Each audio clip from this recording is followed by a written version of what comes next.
West. Welcome to West Reads Book Club. Grow with us, the virtual edition. I'm Mrs. Nass, I'm your librarian, and I'm here just to get you started. So, throughout this year, well, at least while we're virtual, we're going to be partnering with different community organizations. The first one I'm partnering with is Project Lit Community. This is a national grassroots literacy movement, a team of dedicated educators and students who work together to empower you as readers, writers, leaders, to promote a love of reading, to nurture that authentic reading identity by increasing access to high-quality books, championing you and books that reflect your actual lived realities, communities, and identities. We advocate for literacy policies and practices that are going to build lifelong readers. We support and inspire as we improve our practice. We read, discuss, and celebrate books that make you feel seen, heard, affirmed, and valued. We develop our cultural competence and we expand our thinking regardless of where we're starting from. We try to amplify voices and stories of students and educators of color. We rewrite that narrative about which texts and authors are deemed worthy of academic study. And while we do that, we provide you with as many positive literacy experiences as possible. The first experience that we're going to look at is the September Book of the Month from Project Lit. And that book is Trevor Noah, Born a Crime. It's available for you on Mac and Via, which is our ebook and audiobook delivery platform. It's also available in physical form via Destiny. I'm also going to be offering a read aloud broken down by chapter that's going to be posted on Schoology via YouTube. How can I do that? Because Penguin Random House, which is the original publisher of Born a Crime, allowed us librarians and teachers to present books to you in audio form so that you can have access to really great literature while we are home doing school virtually. So thank them for that, and let's get started. If you need to get a physical book for your library, this slide will show you how to do that. Some of you are just listening along, and if you're just listening, know that you can see this slide presentation on the Library Schoology course, and you can access it information there. I'm going to close out of that, and while I get ready, I'm moving to Mac and Via. You can get into Mac and Via through LibGuides, and go ahead and log in. When you log in, you can go to Born a Crime, and you can open it now and read along as I read aloud. If you want to move further on, you can just check it out, and you can go on your own pace. I already have it open in my Mac and Via reader, and I'm going to go back to the cover. So let's get started. Trevor Noah, Born a Crime, Stories from a South African Childhood. Know that this book is told in Trevor Noah's voice, and you're going to hear it in mine.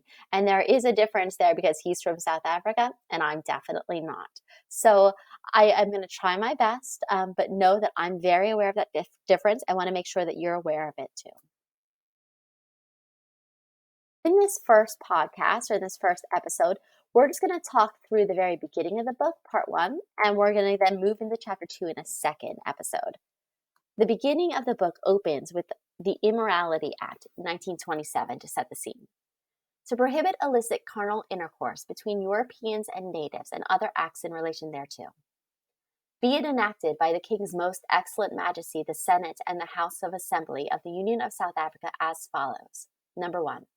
Any European male who has illicit carnal intercourse with a native female, and any native male who has illicit carnal intercourse with a European female, shall be guilty of an offense and liable on conviction to imprisonment for a period not exceeding 5 years.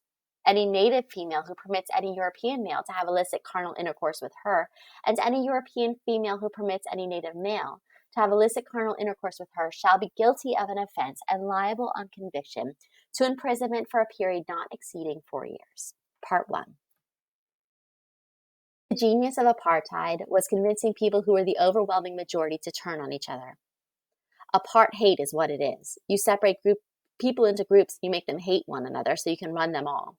At the time, Black South Africans outnumbered white South Africans nearly 5-1, yet we were divided into different tribes with different languages: Zulu, Xhosa, Tswana, Sotho, Venda, Ndebele, Songa, Pedi, and more. Long before apartheid existed, these tribal factions clashed and warred with one another. Then, white rule used that animosity to divide and conquer. All 9 non-whites were systematically classified into various groups and subgroups. Then these groups were given differing levels of rights and privileges in order to keep them at odds. Perhaps the starkest of these divisions was between South Africa's 2 dominant groups, the Zulu and the Xhosa. The Zulu man is known as the warrior. He is proud. He puts his head down and fights. When the colonial armies invaded, the Zulu charged into battle with nothing but spears and shields against men with guns. The Zulu were slaughtered by the thousands, but they never stopped fighting. The Xhosa, on the other hand, pride themselves on being the thinkers. My mother's a Xhosa. Nelson Mandela was a Xhosa. The Xhosa waged a long war against the white man as well, but after experiencing the futility of battle against a better armed foe, many Xhosa chiefs took a more nimble approach. These white people are here whether we like it or not, they said. Let's see what tools they possess that can be useful to us. Instead of being resistant to English, let's learn English. We'll understand that what the white man is saying, and we can force him to negotiate with us. The Zulu went to war with the white man. The Xhosa played chess with the white man. For a long time, neither was particularly successful, and each blamed the other for a problem neither had created. Bitterness festered. For decades, those feelings were held in check by a common enemy. Then apartheid fell. Mandela walked free, and Black South Africa went to war with itself. I'm going to stop there at the intro and allow you to get settled into the book club mode. If you want to move on to chapter 1, you can just click on the next one. Otherwise, we'll see you next time. Thanks for joining along, friends. Happy reading.